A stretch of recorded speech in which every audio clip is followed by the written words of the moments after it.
Friends welcome back to the movie cancer. So ఈ రోజు topic ఏంటంటే మన కల్కి 2898 AD మూవీ నుంచి అయితే గ్లిమ్స్ అయితే రిలీజ్ అయింది అశ్వత్థామది. సో దాని గురించి డిస్కషన్ చేయబోతున్నా. అంటే what is the flash back Ashwatthama. So ఇదైతే నేను చెప్పబోతున్నా. ఇప్పుడు అశ్వత్థామ గురించి చెప్పాలంటే వాళ్ళ తండ్రి ద్రోణాచార్యుడు. సో ఇది మాత్రమే చెప్తున్నా.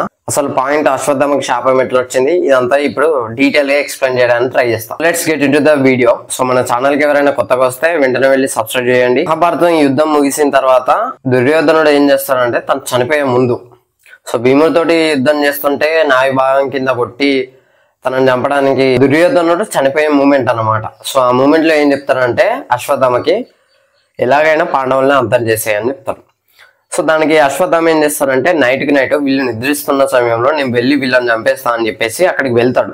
కాకపోతే అక్కడ పాండవులు ఉంటారు, వాళ్ళ కొడుకులు ఉప పాండవులు ఉంటారు. సో వాళ్ళందరినీ చంపేస్తాడు. దాని మార్నింగ్ అందరికీ తెలుస్తుంది చంపింది అశ్వత్థామని అని. సో అశ్వత్థామ మీదికి అర్జునుడు యుద్ధానికి పోతాడు. యుద్ధానికి పోయినప్పుడు ఇద్దరి మధ్య ఫేస్ ఆఫ్ పడుద్ది. సో ఇద్దరు బాణాలు వేసుకుంటారు. ఇద్దరు బ్రహ్మాస్త్రాలని ఉపయోగిస్తారు, యూజ్ చేస్తారు. ఆల్రెడీ హోల్డ్ చేసి దాన్ని రిలీజ్ చేస్తారు. అంటే ఆల్రెడీ అవి ట్రావెల్ అయితే ఉంటాయి. ఒక న్యూక్లియర్ బాంబ్ అనుకోండి ఫర్ ఎగ్జాంపుల్, ఇది ఒక న్యూక్లియర్ బాంబ్. రెండే అటాచ్ అయితే ఏమవుతుంది, బ్లాస్ట్ అయితే. ఒక్క బ్రహ్మాస్త్రాన్ని తట్టుకోవడానికే మన భూమి చాలా కష్టపడుతుంది. అంటే అంత వీక్ అన్నమాట, అంత స్ట్రాంగ్ ఆ బ్రహ్మాస్త్రాలు అన్నమాట. సో రెండిటి కొలిజన్ ఎట్లా ఉంటుందో ఊహించాలంటేనే చాలా కష్టం. సో అవి కొలైడ్ అయితే ప్రపంచం అంతమవుతుంది. కాబట్టి అర్జునుడు ఏం చేస్తారంటే దాన్ని వెనక్కి తీసుకుంటాడు. ఒక ఆయనకి చెప్తాడు, నాకు తెలియదు, వ్యాసుడే అనుకుంటున్నాను నేనైతే. సో అతను వచ్చి ఇలా చెప్తాడు. చెప్పిన తర్వాత ఇద్దరు వెనక్కి తీసుకోవడానికి అంగీకరిస్తారనమాట. అర్జునుడికి తెలుసు అది ఎలా వెనక్కి తీసుకోవాలో. అర్జునుడు వెనక్కి తీసుకేసుకుంటాడు. సో అశ్వత్థామకి మాత్రం తెలీదు అది. సో అతను వెనక్కి తీసుకోలేడు. సో ఎక్కడైనా వేరే దగ్గర ప్రయోగించు అని తను సజెస్ట్ చేస్తాడు. ఇతను ఏం చేస్తాడంటే అభిమన్యుడు వాళ్ళ భార్య, తన అప్పటికే ఆమె ప్రెగ్నెంట్. సో ఆమె కడుపులోకి అయితే దాన్ని ప్రవేశిస్తాడు. సో ఆమె కడుపులోకి దీన్ని వదులుతాడు అనమాట. సో బిడ్డ చనిపోతే శ్రీకృష్ణుడు వచ్చి ఆ బిడ్డను బతికిస్తాడు. ఆ బ్రహ్మాస్త్రం నుంచి వెళ్ళి సేవ్ చేసి ఆ బిడ్డను బతికిస్తాడు. సో అశ్వత్థామకి అయితే ఒక శాపం పెడతాడు. అదేంటంటే నువ్వు కలియుగం అంతమయ్యే వరకు నువ్వు బ్రతికే ఉంటావు.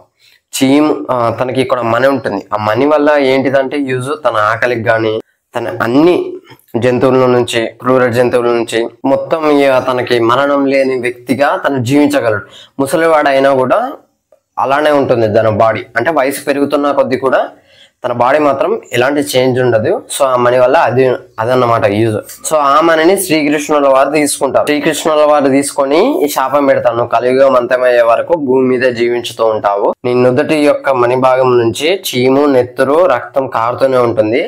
నువ్వు అన్నం తిన్నావన్నా నువ్వు అన్నం తినలేవు. అన్నం కాదు, ఏ ఆహారమైనా, ఏ పండు కానీ ఏ కాయ కానీ దాన్ని తిని నోటి దాకా రాగానే అది మన్న అయిపోతుందని శాపం పెడతాడు. సో అలా శ్రీకృష్ణుడు అశ్వత్థామకి శాపం పెడతాడు. శివుడు భక్తుడు అశ్వత్థామ అన్నమాట, శివుడు అంశనే. సో అశ్వత్థామ ఏం చేస్తారంటే ఎప్పటికీ శివుడికి పూజలు చేస్తూ ఉంటాడు. అదే మనకి టీజర్ లో కూడా చూపెట్టారు.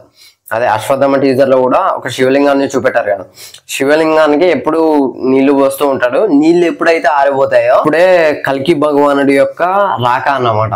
సో అతను ఎంట్రీ ఉంటుంది. సో తను ఏం చేస్తానంటే మన కర్ణుడు కవచకుండలాలు తెలుసు కదా. కర్ణుడు కవచకుండలాలు ఇంద్రుడు దొంగలిస్తాడు. అంటే దొంగలింగానే కానీ కొద్దిగా మోసం చేసి వాటిని తీసుకొని పైకి పోదామని చూస్తుంటే పైన రానియరు.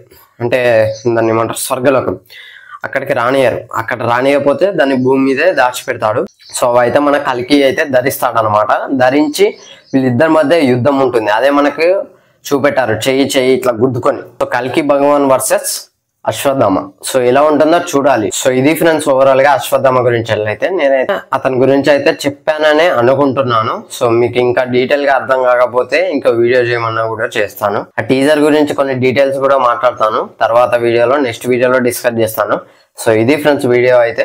వీడియో నచ్చితే లైక్ చేయండి, షేర్ చేయండి, కామెంట్ చేయండి, ఛానల్ సబ్స్క్రైబ్ చేయండి. Thanks for watching. By by.